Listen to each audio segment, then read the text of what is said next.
Kat. This is the Forest Farmacy, and we're up in Madison County, Western North Carolina. I'm Christopher Parker, and we chose the name the Forest Farmacy because we want to incorporate the farm into the forest, woodland medicinals, as well as mushrooms. There was a long history of one family just tending this land, and so we feel really grateful to be able to have taken that over.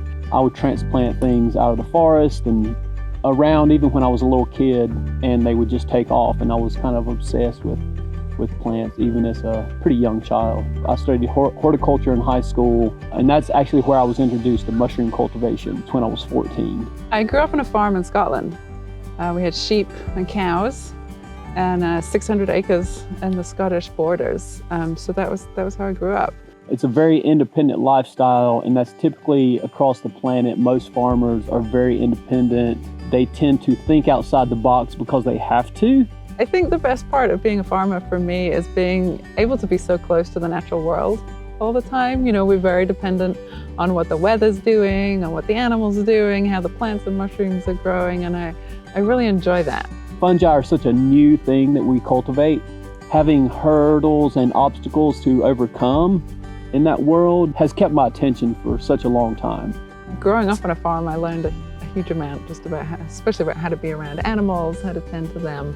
But the mushroom's a whole different thing for me, so I've been learning from Chris. Originally, why I got into mushroom cultivation was because it seemed like a very low input, maximum yield type cultivation, because I was introduced to log cultivation. And so log cultivation is you do a lot of the work up front, you plug the logs, and then the logs continue to fruit oftentimes for anywhere from 3 to 6, 7, 8 years.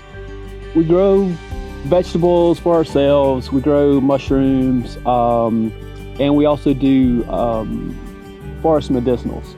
So mycorrhizal fungi are fungi that live in symbiosis with plants. And they exchange water and nutrients to the plants, and they receive sugars from the plants, so it's a beneficial relationship for both the fungus and the plant. And mushrooms are such a curious group of creatures. Out of estimated 5 million species on the planet, we know of about 150,000. So there's still so many we do not know about. And that's the thing that keeps me excited about this, is that, you know, there's so much more to be discovered. I've always loved mushrooms, eating, and been disappointed by what's available in the grocery store. You know, culinary mushrooms are all medicinal. They all have some type of medicinal compounds. And so if people are making stuff like bone broth or veggie broth or soups and stuff like that, that's a really easy thing to do, to throw just some mushrooms in there, run them on low for several hours, and they're extracting those medicinal benefits plus the flavor. This sort of tradition in this area of small-scale family farming is really important to us. And there's a great community of local farmers here. I know Chris will exchange mushrooms for different produce and vegetables, so a lot of our food comes from our neighbors. Passing on the knowledge is a significant part of what we do here as well. ASAP has been really helpful. We received a grant from them earlier this year to produce some new marketing materials. So a lot of the signage we have at the farmers market and some brochures and things. And they've got a great network of other people, conferences that we go to. I think the vision for the farm is to continue on the trajectory of education. One of the other things I would like to see is to do more research with mycorrhizals, but also just for us to produce as much of the food that we can produce for ourselves here.